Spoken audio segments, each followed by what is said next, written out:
As a Christian, it drives me crazy to listen to the dialogues and the discussions about public policy. The first thing that really bothers me about it is that thinking Christians are seemingly not involved, or not involved very much.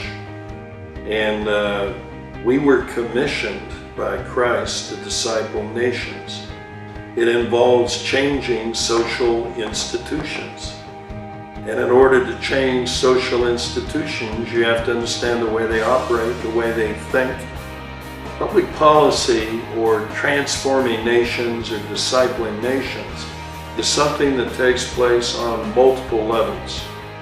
What we advocate is that transformation comes from the bottom up and the inside out. The world system, which is what we are trying to bring some sense to, in terms of challenging its presuppositions.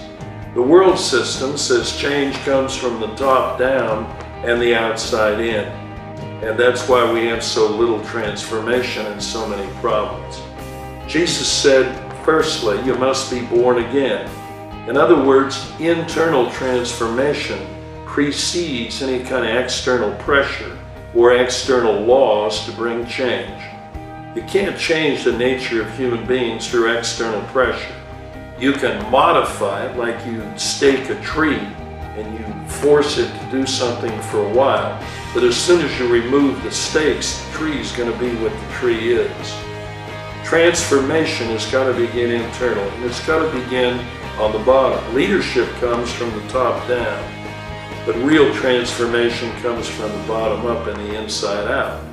So what we bring to public policy is, first of all, a thorough analysis of all the verses, and with many experts we've gone through the scriptures, and we literally have all the scriptures that we see that speak to public policy on any level.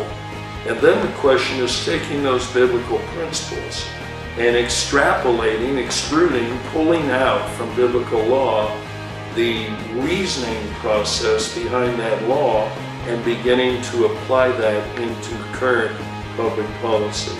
We want to bring sustainable freedom and sustainable prosperity to as many people on this planet as is possible, and the maximization of freedom.